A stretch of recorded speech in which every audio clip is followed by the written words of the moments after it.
ये तो आप लोगों ने सुना ही होगा कि सच को कभी भी नहीं छुपाया जा सकता है, बस कुछ समय के लिए सच दबा रह सकता है। एक ऐसा ही काफ़ी हैरान कर देने वाला मामला निकलकर सामने आ रहा है, जहां पर पति अपनी पत्नी की बेरहमी से हत्या करके लाश को दफन करता है। पर होता है कुछ ऐसा कि बारिश आती है और लाश के ऊपर से मिट्टी हटती है।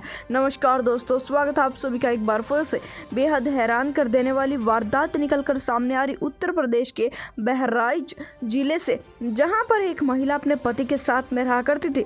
काफी समय पहले दोनों की धूमधाम से शादी हुई थी। शादी के बाद में अब पति अपनी पत्नी के साथ में खुश तो रहा करता था। उसके पति का नाम प्रदीप बोट बताया जा रहा है और लड़की का नाम शर्मा देवी बताया जा रहा है। पर वह कभी कभार अपनी पत्नी के साथ में लड़ाई झगड़े और मारपीट भी किया करता था। वह शराब का सेवन कभी कभार कर लिया करता था। आज की बात है कि शराब का सेवन करके वह घर पर आता है और घर पर आने के बाद में अपनी पत्नी से पैसे की डिमांड करने लगता है और कहता है कि अब मुझसे काम नहीं होता है, मैं थक चुका हूँ, पूरी उम्र कमा कमा कर तुम्हारे लिए मैंने पैसे इकट्ठे किए, तुम्हारे लिए मैंने क्या नहीं किया। अब तुम्हारा नंबर आता है, तुम अपने घर वालों से पैसे मांगो और मेरी ज़रूरतों को पूरा करो। 20,000 रुपये अपने घर वालों से मांग कर मेरे शराब की पूर्ति करो। महिला ये सब कुछ करने से साफ साफ मना कर देती है। पति साफ साफ कह रहा था कि उसे शराब के पैसे चाहिए या शराब के पैसे देने को तैयार नहीं थी, तो पति उसे मारता है, पीटता है, कमरे में बंद कर देता है। ये पहली बार था जब इतनी बेरहमी से अपनी पत्नी के साथ में उसने मारपीट की थी।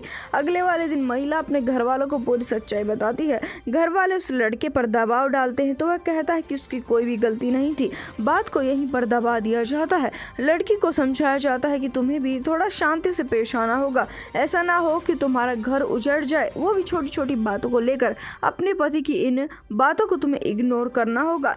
घटना जिले के मोतीपुर थाने के कबेलपुर उर्वा गांव की है। जिसके बाद में आज की बात है कि उनकी बेटी फ़ोन नहीं उठा रही थी। वह अपनी बेटी के फ़ोन न उठाने पर काफ़ी परेशान हो चुके थे। वारदात है शुक्रवार रात की, तो घर वाले सोचते हैं कि वह सुबह उठने के बाद में फ़ोन करेंगे, जिसके बाद में वह और ज़्यादा फ़ोन नहीं करते हैं। इधर पति को कुछ और ही कांड कर चुका था, वह मौके वारदात से फरार हो चुका था, जिसके कारण से सुबह सुबह की बात है, शनिवार सुबह की बात है और लोग उठते हैं। उठते ही उनके पैरों तले से ज़मीन खिसक जाती है। कुछ ऐसे सच्चाई सामने आती है। दरअसल बता दें, सुबह सुबह की बात है, लोग वॉक करने के लिए अपने घर के बाहर टहलने ही लगे थे। काफ़ी मौसम अच्छा था क्योंकि रात में बारिश आई थी। जैसे ही टहलने लगते हैं, एक आदमी के पैर के नीचे तो एक इंसान की उंगली, किसी के पैर के नीचे इंसानी हाथ, किसी के पैर के नीचे इंसानी पैर आ रहा था, जिसके कारण से हर कोई हक्का बक्का रह जाता है। सोचिए आपको कैसा लगेगा अगर आप सुबह उठते हैं, उठते ही अपने घर के बाहर टहलने के बारे में सोचते हैं और आपके पैर के नीचे ही लाश आ जाती है। जिसके बाद में ऐसी हैरान कर देने वाली सच्चाई यहाँ पर भी होती है।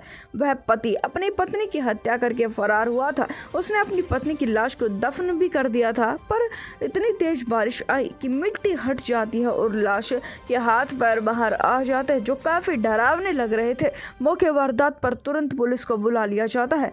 पुलिस मौके वारदात पर आने के बाद में लाश को कब्जे में ले लेती है। जिस समय पर लड़की के घर वालों से इस बारे में पूछताछ की जाती है तो वे बताते हैं कि मात्र 20,000 रुपए के लिए उनकी बेटी की हत्या कर दी गई है। दामाद काफ़ी समय से 20,000 रुपये की डिमांड कर रहा था और कल भी उसने 20,000 रुपये के लिए मेरी बेटी के साथ में मारपीट की थी। उसे सख्ताई से पेशताश आया था और कहा था कि जल्दी से जल्दी 20,000 रुपये ला कर दो। वह कहना है मायके वालों का कि हो सकता है कि दामाद 20,000 रुपये की बात पर अड़ा हो और मेरी बेटी 20,000 लाने के लिए तैयार ना हो, इसी वजह से उसने हत्या की है। हत्या करने के बाद में अपनी पत्नी की लाश को दफनाया है और ऊपर से मिट्टी डाली है और बारिश की वजह से मिट्टी हट गई। हालांकि अब इस लाश का पोस्टमार्टम कराया जा रहा है, पता चलेगा कि इसकी मौत कैसे हुई है। अभी के अनुसार आरोपी जो है उसकी तलाश की जा रही है। अभी के अनुसार उसकी कोई भी जानकारी नहीं है। इस मामले के बारे में आपकी क्या राय है, कमेंट सेक्शन में जरूर बताएं। इस वीडियो को ज़्यादा से ज़्यादा शेयर करें। हम आपसे मिलेंगे एक बार फिर से। धन्यवाद।